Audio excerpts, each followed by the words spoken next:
Yo, Handler Helpers, it's me, Monster Handler Tyson, coming to you from base camp number 14 on Fire Oasis. Now, we have a lot of juicy discoveries to share with you. Before we get started, we actually have a special guest visiting the HQ right now, so I thought it'd be kind of cool to show them what it's like to be a monster handler and put them on the field. Let's see how it goes. Oh no, I didn't sign up for this.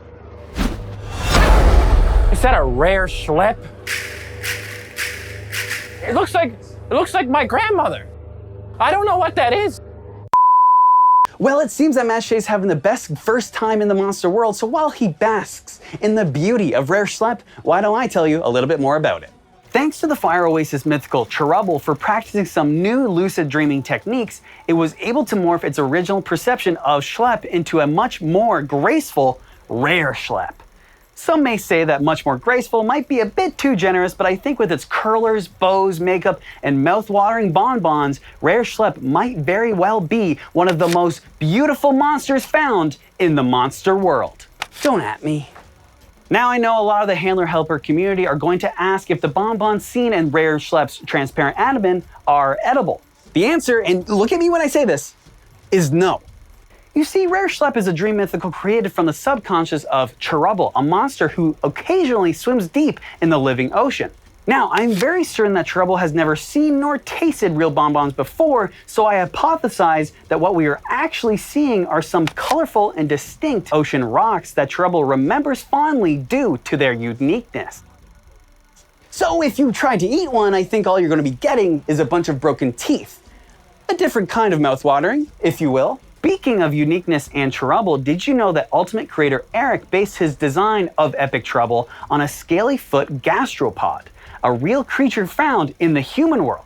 And just like Eric was inspired by a scaly foot gastropod, the discovery of Epic Cherubble confirms a long theorized phenomenon unique to the monster world: inspirational evolution.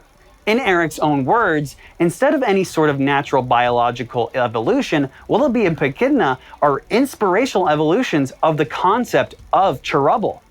The idea boils down to Dulcitea looking at Cherubble, thinking, I like how this thing plays, I want to do that, and creating Willoughby, followed by the Stair Shaper putting its own spin on the concept with Pechidna.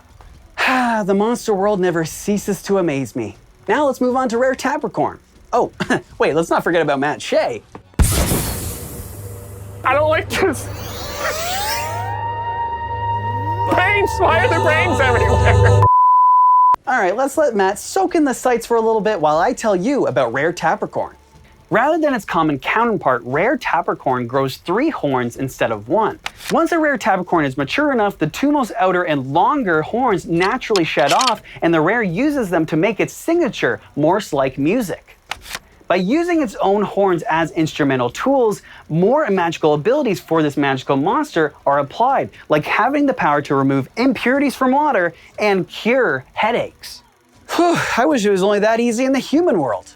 Now, you are probably wondering if rare Capricorn can fly with those bat-like wings found on the sides of its head.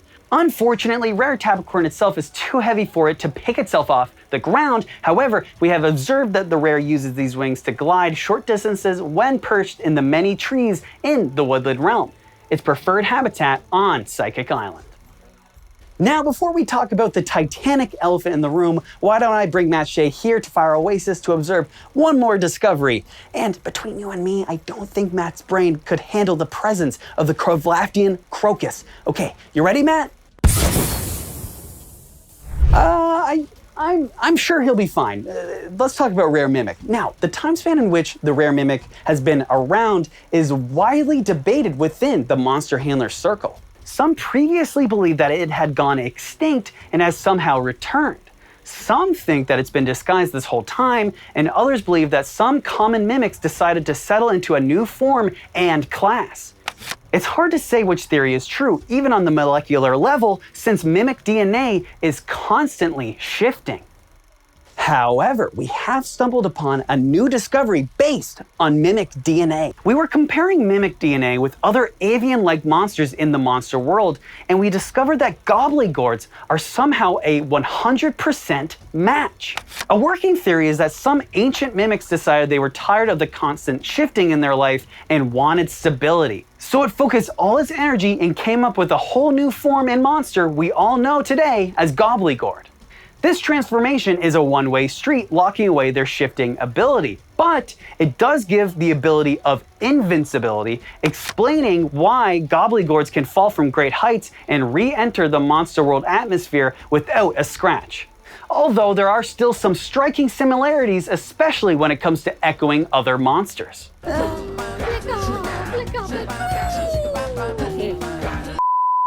You know what? I think it's time for him to go home. All right, now I think it's finally time to address the titanic discovery on Psychic Island. The Kruvlaftian crocus has finally arisen.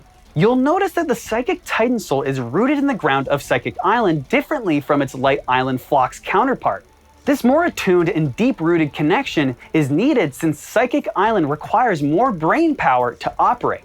You see, Psychic Island is floating in space and takes the Titan a little more energy to make sure its landmass doesn't re-enter into the monster world atmosphere. This responsibility seems to be a blessing and a curse for the Kruvlaftian crocus, as it seems like it yearns to explore the cosmos and go where no monster has gone before. However, Kruvlaft keeps a close eye, or many close eyes as it were, on keeping the crocus rooted in place. The Titan Soul must content itself with conducting the music of Psychic Island, which includes electricity coursing through tentacles, meteor showers, and directing the music of the eye critters floating around. I will say, when you look at the view you get to see every day, I would want to stay there too. Well, that's all I have to report for this special Perplexplore Field Notes. We hope you enjoyed all the new discoveries, and as always, happy monstering!